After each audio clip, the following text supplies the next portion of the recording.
નમસ્કાર દર્શક મિત્રો, આજે વાત કરવી છે બનાસકાંઠાના દાંતાની, જ્યાં ભાજપમાં ગાબડું પડ્યું છે। મોટી સંખ્યામાં ઠાકોર સમાજના અને આદિવાસી સમાજના લોકો ભાજપમાંથી કોંગ્રેસમાં જોડાયા, ત્યારે કોંગ્રેસના ઉમેદવાર ગેનીબેન ઠાકોરે દાંતામાં કોંગ્રેસ કાર્યાલય શરૂ કર્યું છે। આ પ્રસંગે મોટી સંખ્યામાં લોકો હાજર રહ્યા હતા। ગેનીબેન તુમ આગે બઢો હમ તુમ્હારે સાથ હૈના નારા પણ લગાવ્યા હતા। ત્યારે દાંતામાં ગેનીબેને સભા યોજી, સભામાં ભારે ભીડ જોવા મળી। દાંતાના ધારાસભ્ય કાંતિભાઈ ખરાડી તેમજ કોંગ્રેસના અનેક આગેવાનો હાજર રહ્યા હતા। ત્યારે ચાલો જાણીએ શું કહી રહ્યા છે ગેનીબેન ઠાકોર।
माँ जगदम्बा 51 सर्टिफिकेट माँ अंबाजी बैठी હોય એ રખોપા બધા ના કરે ત્યારે આ એક લોકશાહીનો ભાગ છે।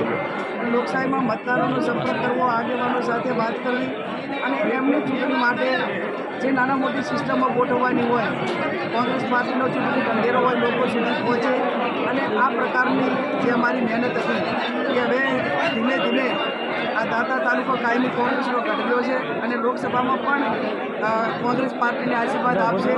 અહીંયા ભૂતકાળની અંદર અનેક કોંગ્રેસની સરકાર હતી ત્યારે 2009માં કેન્દ્રમાં કોંગ્રેસની સરકાર એ ટાઈમે આદિવાસીઓ માટે, ઓબીસી માટે અનેક પ્રકારના કાયદાઓ, જંગલ જમીન એ પોતે જે હક ધરાવતા હોય, માલિકી ધરાવતા હોય અને અથવા તો જે કબજો ધરાવે એ એમને રેગ્યુલેશન થાય, શિક્ષણ મળે, આરોગ્યની સુવિધાઓ મળે, આદિવાસીમાં સ્થાનિક એમને રોજગારી મળે, આ તમામ પ્રકારના કાયદાના રૂપમાં એમણે જ્યારે જોગવાઈ કરી હતી ત્યારે ક્યાંક ને ક્યાંક એ કાયદાનો અમલ નથી થતો।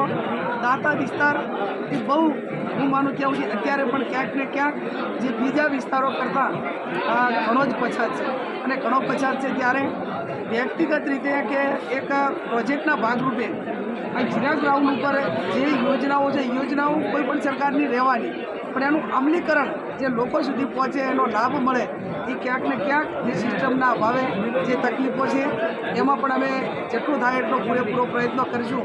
પણ બનાસકાંઠા સમગ્ર જિલ્લો આ વખતે તમે જુઓ તો નડાબેટથી અંબાજી સુધી તમામ લોકો તન મનને ધનથી જ્યારે મદદ કરી રહ્યા છે, આશીર્વાદ આપી રહ્યા છે, ત્યારે 100% કાર્યાલયનું જે ઉદ્ઘાટન ઓપનિંગ એ ઉગતા સૂર્ય સામે થયું છે ત્યારે મને સુકનમાં હું ક્યાંક ને ક્યાંક માનું છું અને મને પોતાને ખબર નથી પણ છતાં એ રીતે થયું છે તો 100% મને ભરોસો છે કે મા જગદંબાના આશીર્વાદ એ કોંગ્રેસ પાર્ટી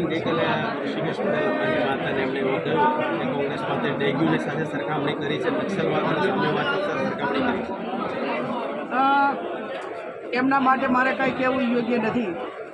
નક્સલવાદ ડામવા માટે અમારા વડાપ્રધાનો શહીદ થયા છે। નક્સલવાદ ડામવા માટે છત્તીસગઢની આખી અમારી કોંગ્રેસ એક જ દિવસે હોમાઈ ગઈ અને આ પ્રવૃત્તિઓને રોકવા માટે કોંગ્રેસે અનેક નેતાઓ એ બલિદાન, એક શહીદી એમને વરી છે અને એ બાબતમાં અમારી શહીદી એ દેશના લોકો જાણે છે। એમને ચાહે આ દેશની આઝાદી માટે કે આ દેશના આતંકવાદ માટે કરીને ચાહે એક કાંટો વાગ્યો હોય એવું બતાવે તો કદાચ એમને નક્સલવાદી કહેતો બરાબર છે, પણ એમના જે કાંઈ હોય એ વાતો હોય કે એમના ભાષણો હોય કે એમના જે વિચારો હોય એની એ લોકશાહીમાં સ્વતંત્ર છે અને એમને જે ટીકા કરવી હોય કરે। ઇતિહાસ એ અમારી સામે ગવાશે।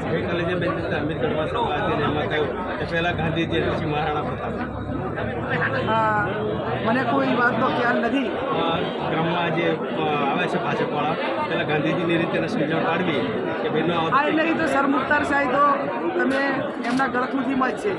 જે ગાંધીજીની હત્યા કરવાવાળા ગાંધીજીનું નામ એમના મોઢે આવે એ જ મોટી વાત છે કે જે સત્ય અને અહિંસાની લડાઈ આ દેશમાં જેને આઝાદી અપાવી એની હત્યા કરવાવાળા એ ગાંધીજીનું નામ એમના મોઢે ના શોભે.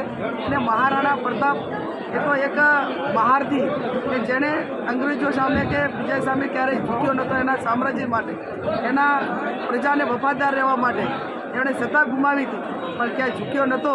એટલે મહારાણા પ્રતાપ અને ગાંધીજી એ એમના મોઢે ના શોભે. એ તો ઇતિહાસ જેના નામે ગવાહ હોય એમને જ શોભે.